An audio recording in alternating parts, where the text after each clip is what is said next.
The last Saturday session, Saturday we have taken a seminar, that means some long introduction to Azure Data Engineer products. The related link, the recorded link I am copying into your chart. Please collect that.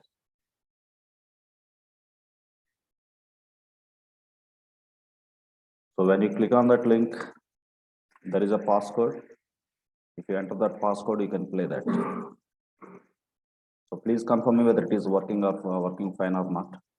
Anyone, please check and confirm. Below is the passcode.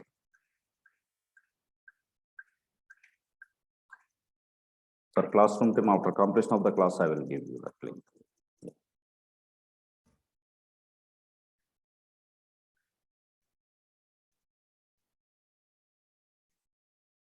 Anyone, please confirm me in chat, sir.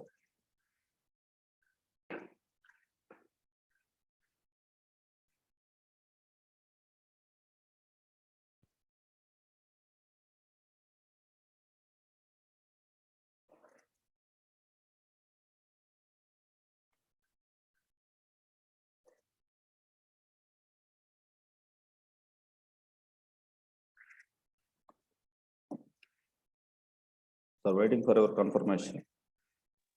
Yeah, it's working. I'm not able to hear you. So that's why please confirm me in the chat. Yes, sir. Okay, it's working.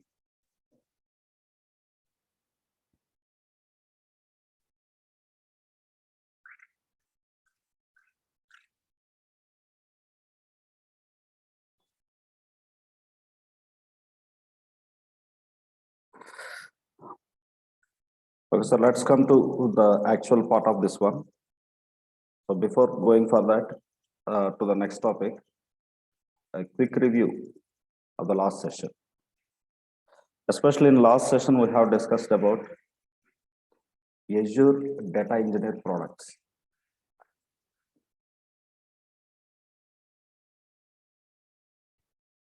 Can you please help me? What are those products? At least classroom people, because online people voice today, I'm not able to hear. So what is OLTP database? Azure SQL. And we have a warehouse environment, data warehouse, that is Azure Synapse. The old name for this one is old name Azure Data Warehouse. This is old name. Latest name is Azure Synapse. The service is called to perform the analytics Azure Synapse Analytics. So this Azure Synapse Analytics has two things: Azure Synapse database, at the same time analytics service. Okay, even you can play with the statistical analysis kind of functions also you can apply. Okay, and problem with Azure Synapse is it can store and handle. That means it can store and process only structured data, but lot much of data is unstructured and very little structured or semi-structured. Unstructured examples: a raw text, images, audios, videos. It can be of anything. For all these things, you have one more thing. You have different storage types, but mainly used storage type is Azure Data Lake. That too, in the Azure Data Lake, different flavors are there. Azure Data Lake Gen 1 and Gen 2. Now Gen 1 is going to be deprecated. Already Microsoft is announced. Microsoft announced that by 2024, Gen 1 completely removed. So at the time, but for a lot of clients, already most of data is in Gen 1. The migration is required. Now migrations are happening. Gen 1 to Gen 2 migration. So Gen 1 storage connections creation is different. Gen 2 storage connections creating is different in ADF. So in the migrations project, that will help you. Okay, even though not needed, but old clients, their existing data is already in Gen 1. Now they are migrating. So you need of that knowledge also. But for the free subscriptions, or trial subscriptions of the Azure, this Gen 1 service is not available. If you are using paid service, the Gen 1 is available. That is for all old customers that is available, for new customers that is not available. Okay, but I have old account, some old account ID is there. I will activate that. I will demonstrate you how to migrate Gen 1 to Gen 2. Okay, so latest, remember, just latest one is Gen 2. But what is the connection between these two things? How you can import? If you talk about Azure SQL, that is OLTP. And Azure Synapse and Azure Data Lakes are acting as targets within our Azure platform. Sir, please come. Come front side, please. Shankar, remove that. Just wait, sir.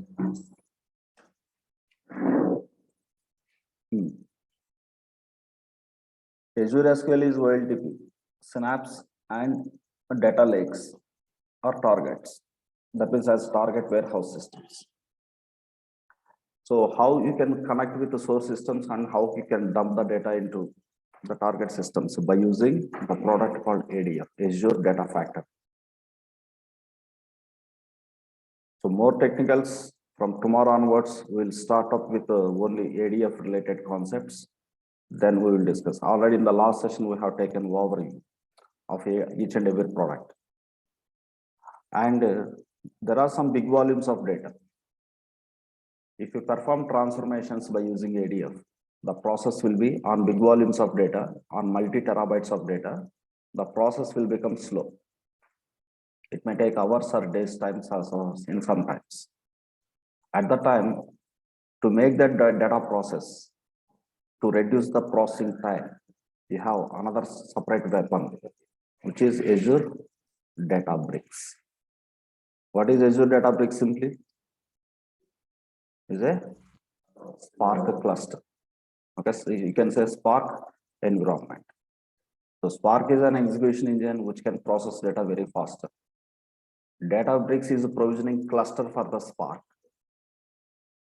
Spark is execution engine. For that, a cluster is required. A cluster means a group of systems are acting as a network of group of systems are acting as a server. The Databricks organization is creating clusters, provisioning clusters for you. On top of the clusters, the Spark is the execution engine. Same Spark execution engine with the Databricks cluster in Azure, that is called Azure Databricks. Understood? So, but not in all the cases, you don't use Azure Databricks. What is a special use case? Data is used, then only use the Databricks. That too, if time processing speed is demanded for you. Data volume big, even though if the process takes 3 days or 4 days time, that is okay for you, then no need to go for this one. But always speeder, but why? Most of your process will be done with ADF, but some special process only they are doing with the Databricks. There is a budget. If for a small data also, if you start using the Databricks unnecessarily, the bill will be high for the client. So finally, we need to take care of cost optimizations also. But sometimes even the cost is high, no compromise. Because data processed results are emergent. Emergencies matters. At the time, you don't care about the cost. But sometimes cost matters. On that way, some processes you will be running with ADF, some processes you will be running with the Databricks. Okay, of course, that is not into your decision. Your architect will decide what kind of processes should run with ADF, what kind of processes should run with the Databricks. But today you are junior, tomorrow you might be senior. At the time you have this, you should have this idea. Okay, and also one more thing, you have a NoSQL database. That is Azure, Cosmos, and DB. In the case of NoSQL, what is the importance of NoSQL database? Already I explained in the last session. What is the basic advantage? Not metadata, structure. That means schema. Record to record, different structures will be maintained. In case of RDBMS table, for every record, the schema is same. That means structure is same. But in NoSQL, record to record different schemas can be maintained. So, but in NoSQL, you have different types of NoSQLs are there, like a key value store, document store, columnar store, graph store. In this way, different data types of things are there. This Cosmos DB comes under document store. Sorry, spell mistake. Document store. MongoDB is popular example for this. MongoDB is on-premise database. And second thing, similar to MongoDB, next AWS, Amazon has launched one more document database. That is a DynamoDB. DynamoDB. Similar to DynamoDB, in case of Azure, that is Azure Cosmos DB. But remember, NoSQL bases are used as OLTP systems, not as data warehouse systems. I repeat that point. NoSQL DBs are used as OLTP systems. OLTP means, online transaction processing systems. Okay, and for end user transactions, not for the batch processing or not for the analytics. Again, I want to perform analytics means, suppose your client data is in Azure Cosmos DB. His requirement is not satisfied by the RDBMS. He has a different schema of the records. That's why I think that our client is using Azure Cosmos DB. At that time, using ADF, you should know how to connect with NoSQL. Understand? Of course, you are an ADF developer, but still you should know how to interact with other data products. So how to create a linked connection, that means linked service, and how to create a data set for Cosmos DB collection. And then how to fetch it and how to dump it to my data lake or Synapse. So all these things you should know. In this way, like once you understand, suppose once you know how to connect with one single source, by doing little modification on the same way, you can connect with other sources. The procedure is same. Got it? So Azure Cosmos DB is also one of the important product for you. And seventh product we have Azure Streaming. What is the purpose of Azure Streaming? That means live capturing means streaming data capture. Not only capturing the streaming data and perform micro batches. Micro batches, what is the difference between batch and micro batch? Generally, if it is a batch, the interval of the batch will be very high. Organizations will be running daily night sales reports. Suppose tonight they run sales report, means again tomorrow night they will run it. There is at least some 24 hours gap is there. Or some organization hour to hour they run batch process, because they are interested about for every 1 hour how much sales are generated. Okay, but online e-commerce kind of applications, social media kind of applications, they are interested not in the hours, they are interested in not in even minutes, they are interested in seconds. For every 10 seconds, which product is getting high visits.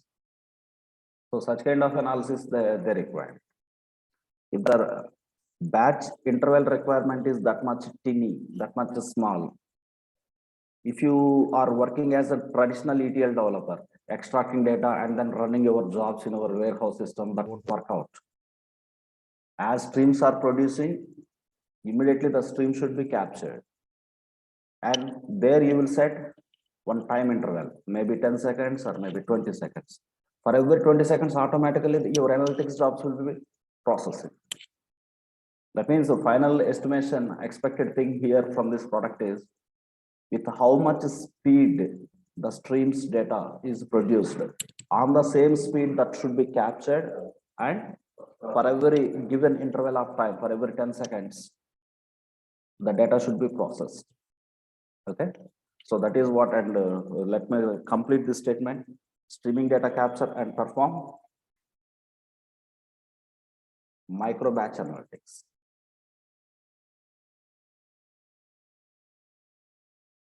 Okay. Here one thing, sir, already similar products, similar to the Azure streaming, already in the Spark, there is another product. That is Spark streaming. Okay. So similar to Spark streaming. Got it. And one more important product, of course, this is generally used by the admins. That is Azure Key Vault.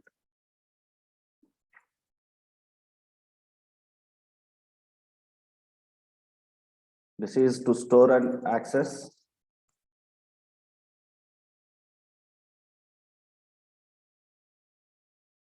policy IDs,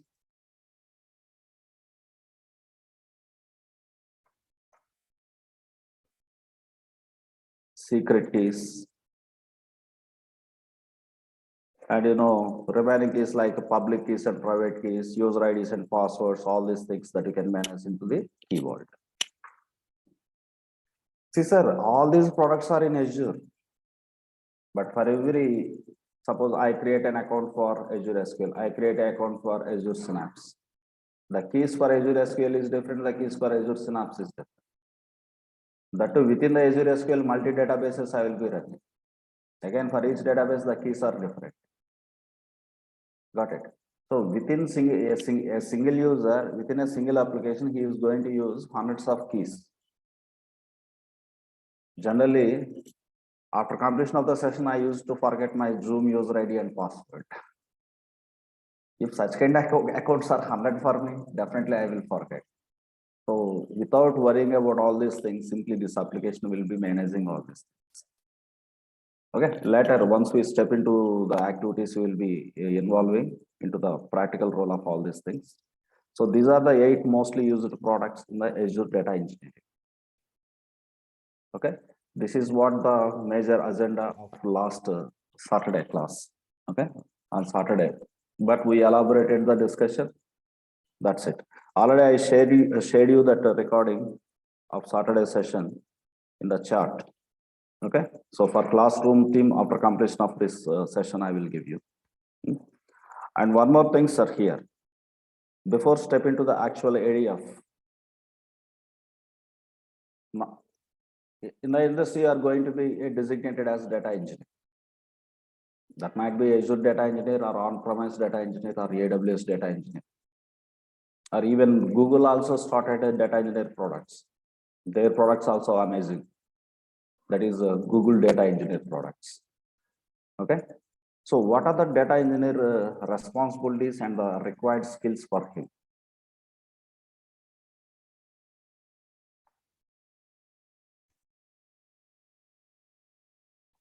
So these things we will understand today. Then you will get clarity over your role. Anyone, please, unfortunately today, sir, like I try to speak from, not from the earphone, directly from the open speaker of the laptop. So please wait so that I can hear online team voice. Hello. Sir, online team, are you getting my voice now? I'm Yes, directly sir. speaking with laptop. Yes. Earphone. Yes, it's audible. Still same problem. Okay. Okay. By tomorrow, I will rectify this problem, sir. Please don't mind. Okay. Okay. At least the classroom team. You tell me. Mr. Shankar, already you are a data engineer. You tell me. Data engineer generally, the roles and responsibilities. And finally, you can understand, once you know these roles and responsibilities and required skills with which departments you are going to work, then you will be very clear what is the difference between traditional ETL developer and your cloud data engineer or ADF data engineer, whatever it may be. So mainly one things are here, different challenges. So here I'm including the point challenges also. Okay, some 4 or 5 things I will give you. Number one, you should be capable of handling big data, sir.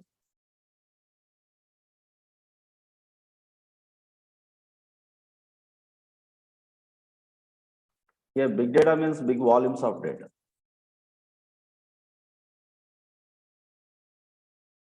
So generally, if I give multi-terabytes or petabytes in regular databases, you cannot store it. So Shankar, please stop writing and attend this. I will give you recording, don't worry. But there are some specific topics where I need to dictate some notes at the time I give you. So here everything I am writing on the text notepad. I will give you this recording. So first of all, you should be capable of handling big volumes of data. Handling means here not only storing. You should be able to store, you should be able to process it. For example, your database, suppose you take Oracle. In Oracle, you have one table. Forcefully, you can keep 1 terabyte of data or 10 terabyte of data into this. Forcefully, you can inject 10 terabyte of data. But when you run a query on 10 terabyte of data, database server will be hanged. Already I told you, the OLTP systems are weaker capacity, are having weaker capacity. That's why they are maintaining only recent data always. Okay. So, but today for the organization, today data is terabytes. Already some of the organizations have reached petabytes, zettabytes also. If that much of volume is coming, where to store, that is a important point. Challenge number one. And how to process it, challenge number two. How to process it with optimized cost, that is another challenge. Got it. So that is what here handling means storage and process.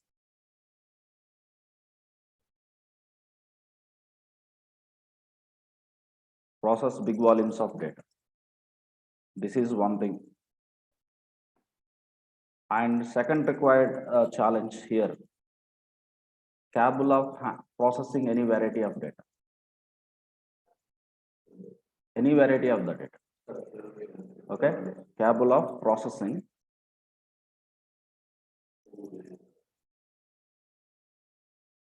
any variety of data. Please tell me what are the different varieties. Structured, unstructured, and semi-structured.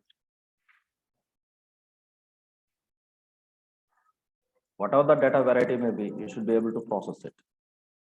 Got it. See a small example. If it is structured, what is the data? CSV or tables, such kind of things. I want to process them. I can use simply SQL. I can use simply SQL. Got it, to process this data. If it is unstructured, then problem starts. You have to use NLP with, you can store unstructured data in data lake, okay.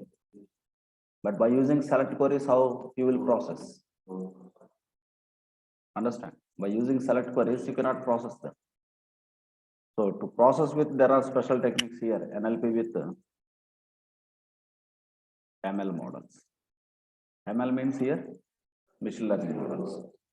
Of course, these machine learning models will be built by the data scientist, but the built model execution should be done by data engineer. For example, just by seeing your image, I collected all my students' images, suppose 1,000 images. End of the day, I need a report, how many males attended, how many females attended the session. Think that input is image. Now here, what are the challenges? Here, of course, if it is image, there is no role of NLP. If it is raw text, there is a role of NLP. If it is, so my question is, my input is 1,000 images. Image is structured data or unstructured data? Purely unstructured. Unstructured. So where is the storage point in our Azure? Data lake or Synapse? Data lake. Got it? In data lake, I have 1,000 images, but I need one model which can recognize gender of the image by seeing the face of the image. Of course, data scientist team, that means machine learning engineering team, will build a model for that. Understood? That model execution and processing of that analytics is done by a data engineer. Understood? So you need not to build a model in the machine learning. Scientist will build it. You will execute that model. Understand? So you should know such kind of technique. Suppose if the input is not image, if the input is a raw text data. On Saturday session, I told you example of customer reviews. Different customers will comment in different styles. The input is a raw text. But raw text cannot be understood by your SQL statements. At that time, again, machine learning engineers, by using NLP, they built a model to understand the classification of the text. Whether first review is positive, second review is negative. Okay, on such way, the machine learning engineers will build a model. You will have to process that model. Understood? So what are the tech in this way? Here, data engineer means always single data engineer cannot do all the things. Single data scientist cannot do all the things. Scientist needs your help. You need the scientist help. You both mutually interacting each other, especially in the data engineering department. Because nowadays, most of data is unstructured. But in the unstructured data, previously in olden days, they used to neglect unstructured data. Only they are maintaining a dump of unstructured, but they don't use it. But within that unstructured, a lot of useful information is available. Understood? So that's why this is another important challenge, unstructured with ML models. But for the data migration projects, it is not required. Think that already your client has migrated his on-premise to cloud completely. Then next work will be like this. At that moment, your client needs all this. And semi-structured already somewhat SQL can process it. Got it? If it is semi-structured, or else like you can just straight away you can use even ADF can process semi-structured. But volume is bigger, I can use Databricks for the semi-structured data processing. What are the examples for semi-structured? JSON, XML, like this. Still, I know better about these two things. Still, other formats also there. Got it. So these are the major challenges. The first one is important. First, how to store big volumes and how to process big volume. That too with good speed, with less cost. I tell you the examples of less cost later, where you can apply the less cost.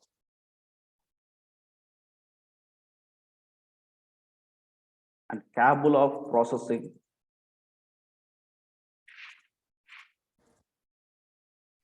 different formats of data. So previous my statement was different variety of data. Now I am saying that different formats of data.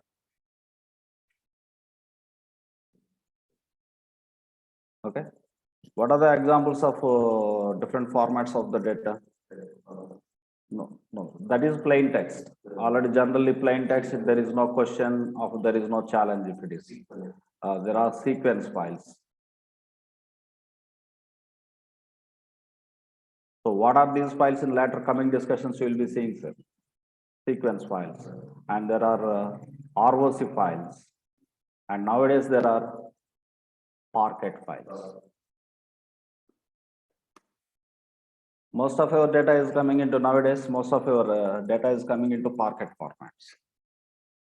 Internally, that is maintaining data in columnar storage format of data. Okay, that too now next to the Parquet, already advanced formats came into the picture, hybrid columnar formats.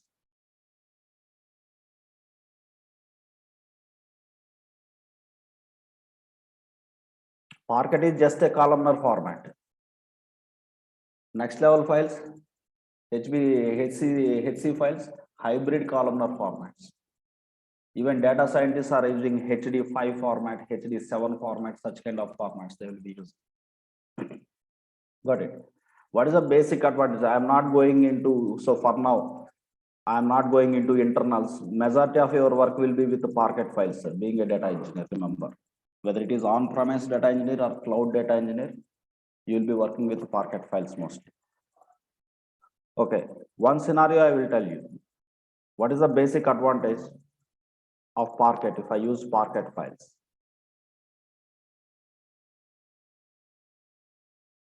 %75 of data compression. In the Parquet, with the different conversion types are there. Among them, one of the conversion type causes 75% data conversion. And second advantage with this Parquet, faster access of data. Generally, if I compress a file, processing is very slower. So generally, how you write your records in our file or in our database, row wise, right? First record, first row, second record, second row, row wise. If I zip it, the plain rows will be compressed in row style only. In row style only, those will become compressed. But at the time of reading, compressed should be decompressed and then the processing should be done. Whenever you are trying to access a compressed file, accessing will be slower. But in case of Parquet, access is super faster because internal storage style is not row wise, is a column wise. So how exactly the columnar stores will work? Okay, once we step into that NoSQL part, which is Cosmos DB, I will explain how columnar storages will work, how document storages will work, what is the internal architecture and benefits you can see. Understand the point, sir? So faster access because of what? Columnar storage format. This kind of advantage I am getting. Now, because of this advantage, now come to the scenario. The client scenario is like this. In on-premise,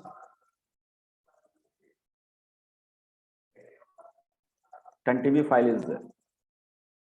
In on-premise, not in the cloud. Okay. Of course, meaningful data, which is CSV file. CSV file means that is structured.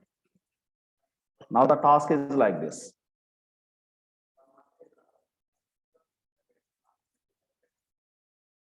The task. Keep file in data lake. Okay.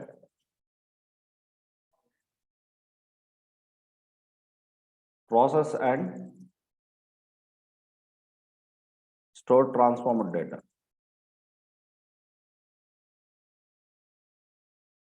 Synapse. Even Synapse is also bad idea because data volume is 10 terabyte. 10 terabyte is a big volume. Even Synapse, keeping that 10 terabyte in Synapse also, that is bad idea. That's why want to keep into data lake again. Now I want to dump my raw file into data lake. Finally process the results also into data lake. Okay. Between them, ADF is my weapon. Now the processing time, storage cost, let's say $100.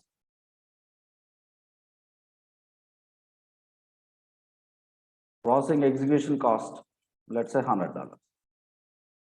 Totally for this process, $200 bill is applied to the client. Again, same process tomorrow is required. Tomorrow onwards, whatever the data lake file is there, by taking the data from this file, They want to perform different analytics. Got it? Now he wants some cost minimization.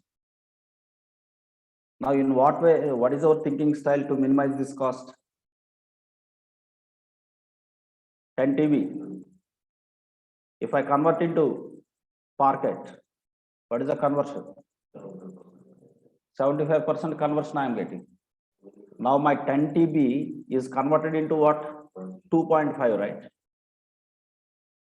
75 savage.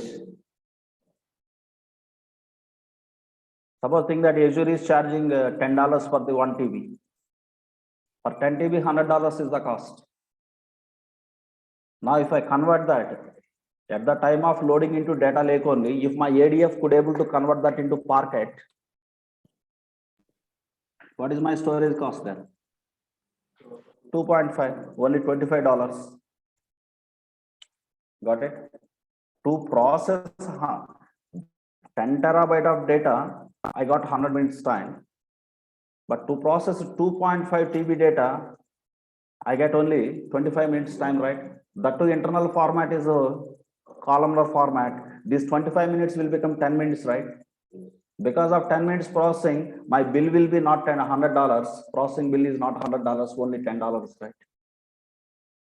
On that way, you can make $200 cost into $20 cost. This is one of the technique. Like this, so many techniques are there. Okay.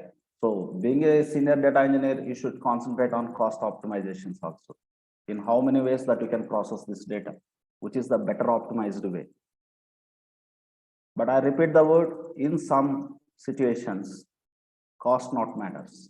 Even the cost is high, we go in a speeder way, because speed is demanded in some situations. All of you understood about this. So this is another important challenge for you. So please summarize this thing. You are a data engineer, that to cloud data engineer. You are not going to do all these things into the on-premise. Into the cloud you are going to do. Maybe Azure, tomorrow maybe AWS, like that.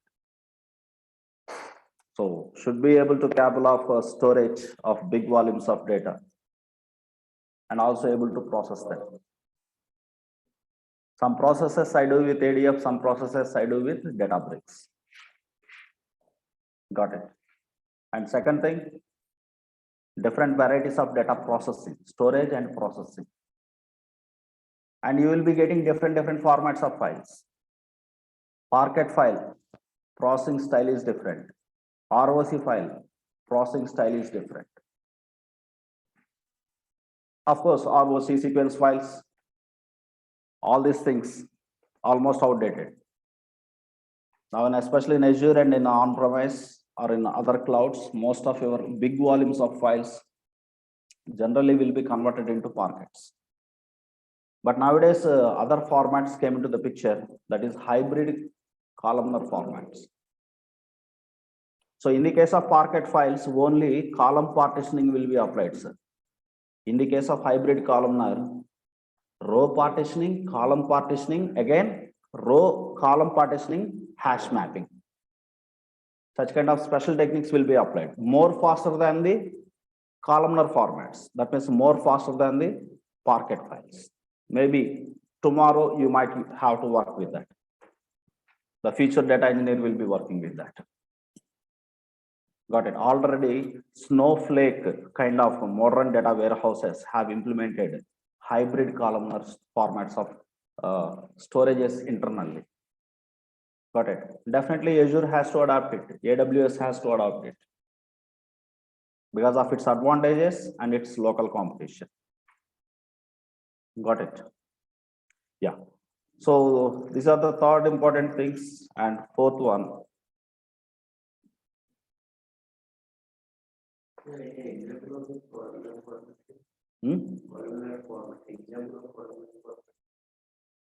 Same data converted into columnar format. Same data converted into columnar format. For that, you have to understand columnar architecture. Internally, some special architecture will be there. Okay, it's not right time to explain it. Once if I step into the formats, different formats of files, I will explain about each and every file format.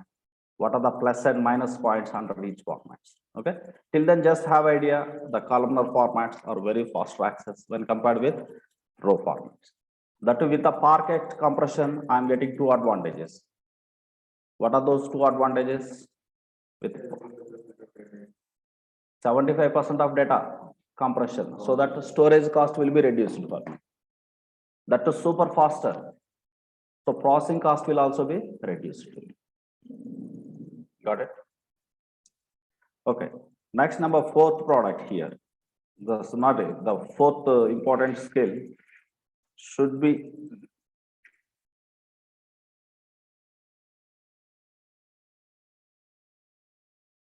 constructing data pipelines on streaming data.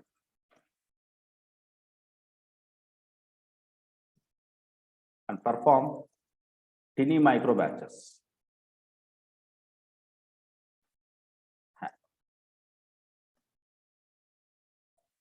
Tiny micro batches. Already I explained about it. Because of IoT involvement, because of logs involvement. Previously, logs were used only for understanding running system problems. But nowadays, these logs are being used for user behavior. They are tracking user behavior. They are understanding user psychology. On which product he is interested, on which product he is not interested. They are able to understand because of these web logs. Definitely for the big application, big online application, in a second, thousands of weblog records will be produced. You should be able to capture them and perform the micro batches immediately. On such way, you have to construct your streaming data pipelines. Got it? So all these are the different challenges when you compare with other what you call traditional ETL developer. And one more thing, not only with the streams, not only with the traditional RDBMS, any kind of data connection with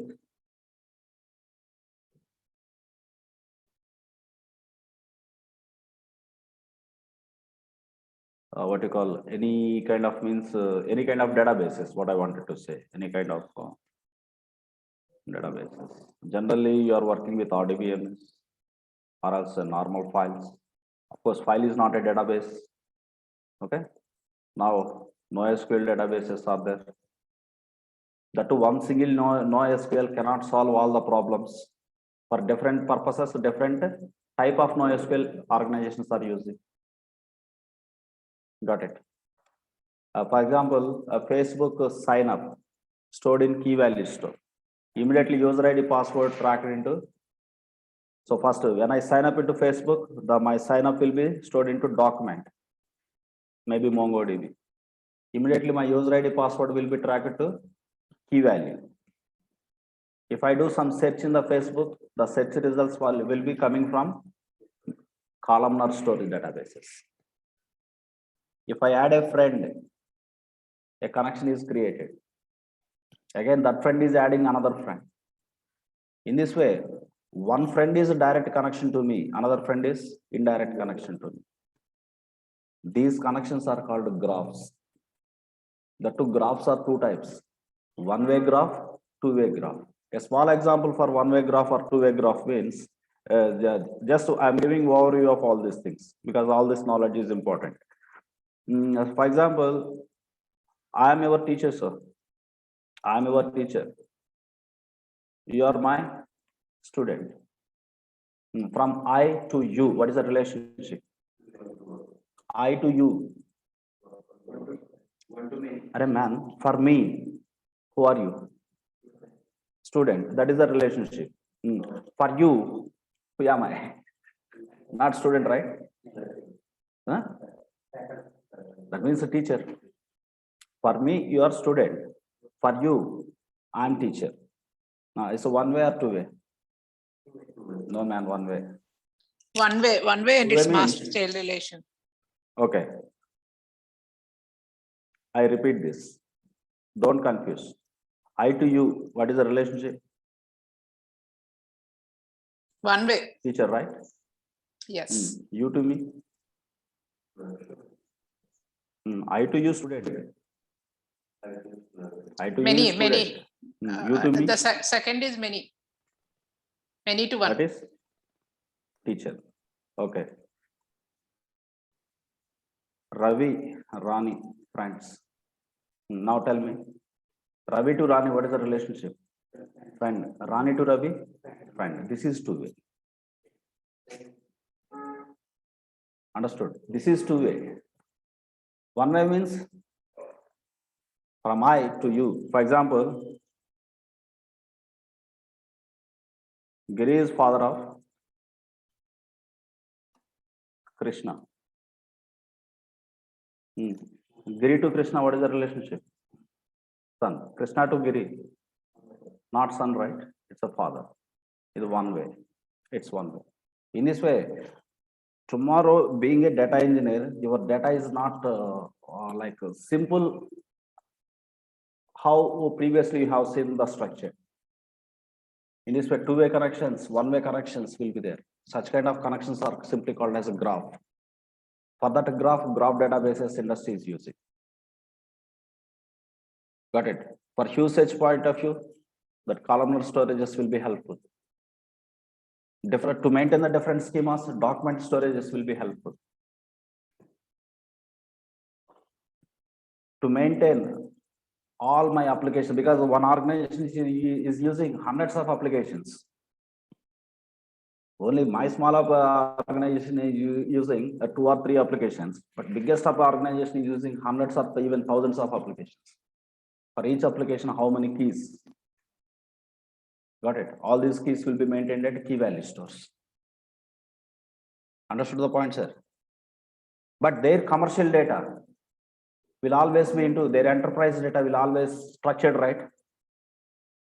And customer data might not be structured, but enterprise, the what you call business data. Business data is always structured, right? For that, already they are using RDBMS. Understand? All these are our challenges. Now tell me, come to this picture. Come to this picture. You have different sources. Oh, sorry. Let me keep the boxes. I'm giving a different color this for on the top boxes. 1, 2, 3, 4. Okay. Let me use left side OLTP systems.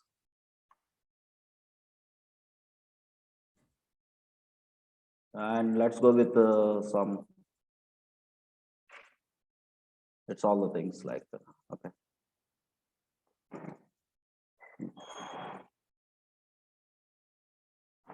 I'm keeping your Azure Data Engineer in the middle. I'm keeping Azure Data Engineer products in the middle. See here, these are the things OLTP RDBMS databases. This is Oracle.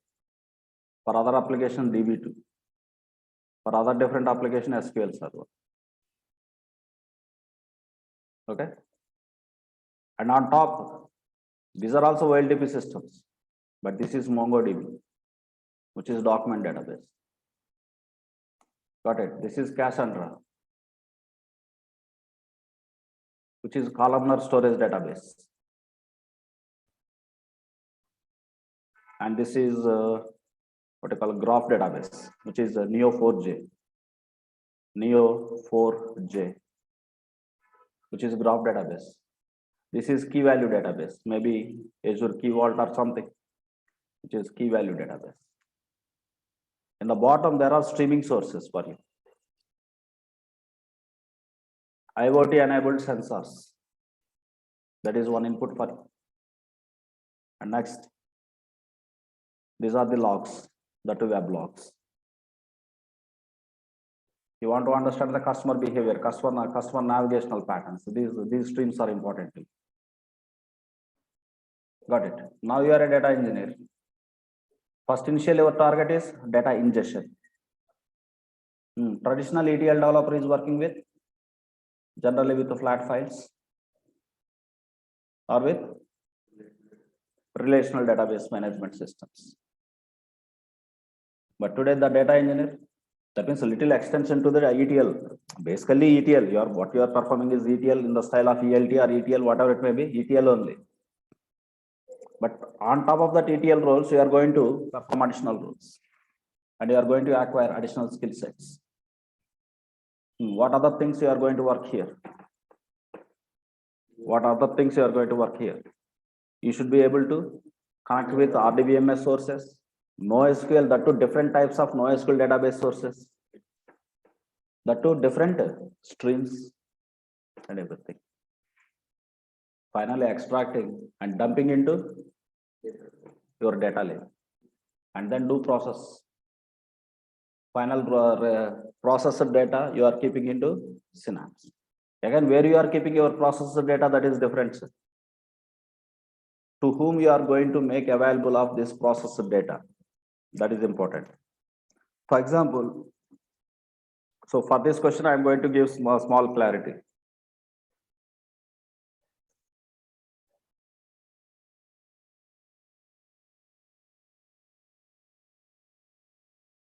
Want to provision processed data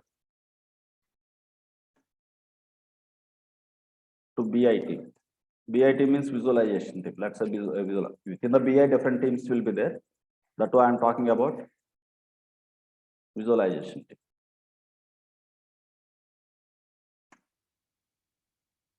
Then dump into, that is processed data, I will dump into Synapse. Suppose their visualization system is Tableau or Power BI. The Power BI developers will be connecting with Synapse and they are generating their reports. Got it. What are the data I have processed? The processed results I will keep into the Synapse. Now, next thing, I want to provision processed data to data scientists or machine learning engineers or AI engineers. Then processed data I will keep into data lake. Understand? Even though data is structured, I will keep into data lake. From that data lake, machine learning engineers, they will build their models by taking that data. And next one, want to provision results. Existed online applications.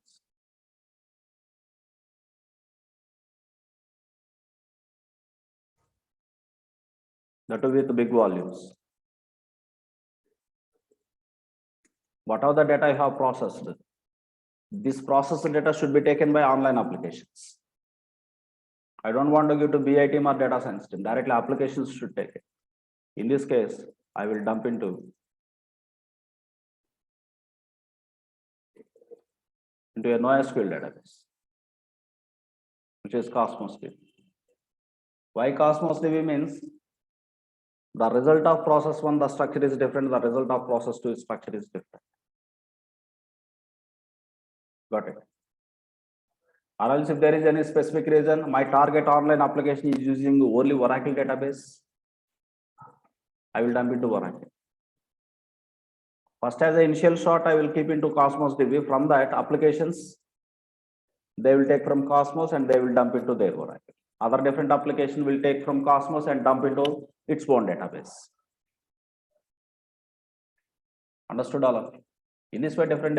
Depends on the to whom I am provisioning, that is important for me. Okay, this is the general working style.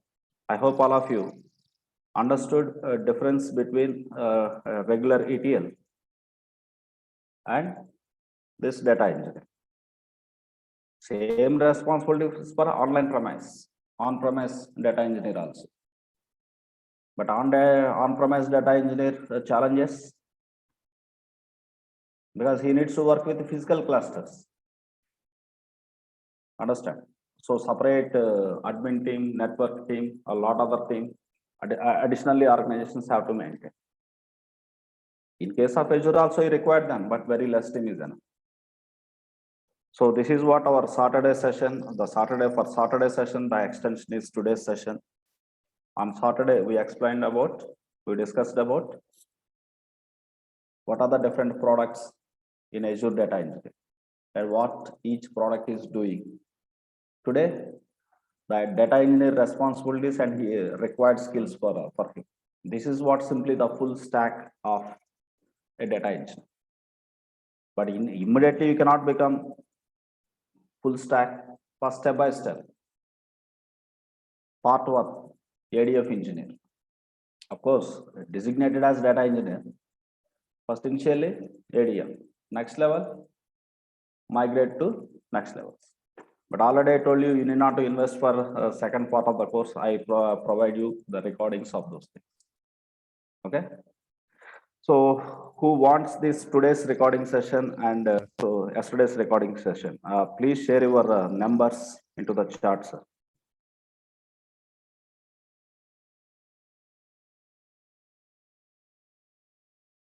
Please share your numbers into the chat. Sir, here there is a question by Mr. Anil. Can we store Azure processed data into AWS? You can store.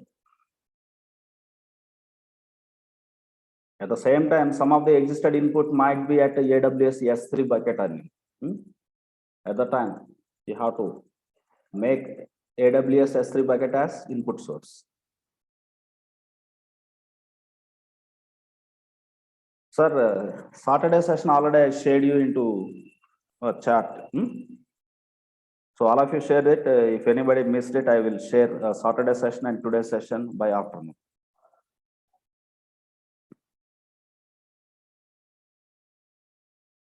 Anyone pending?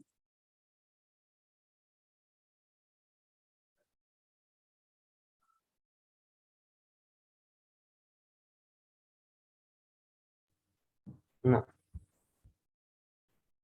Okay. So tomorrow also the class will be there.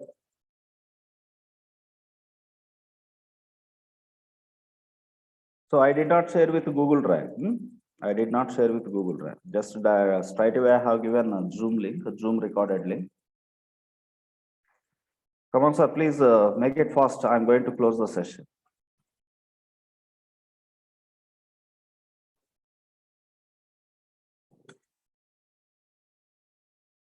Again, firstly, I will share both the sessions, today's session and Saturday session. Tomorrow also same link.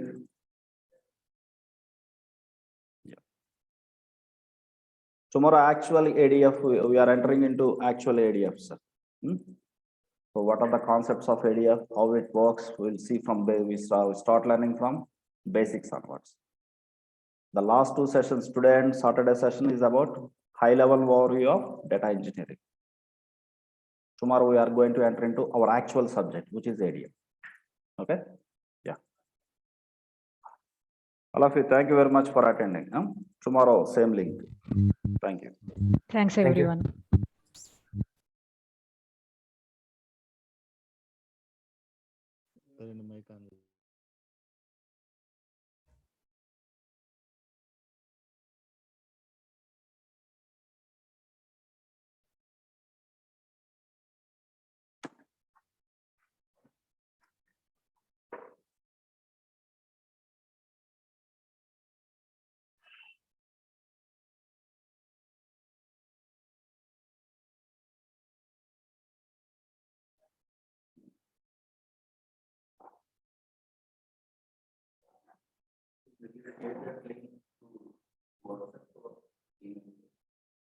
All right, good.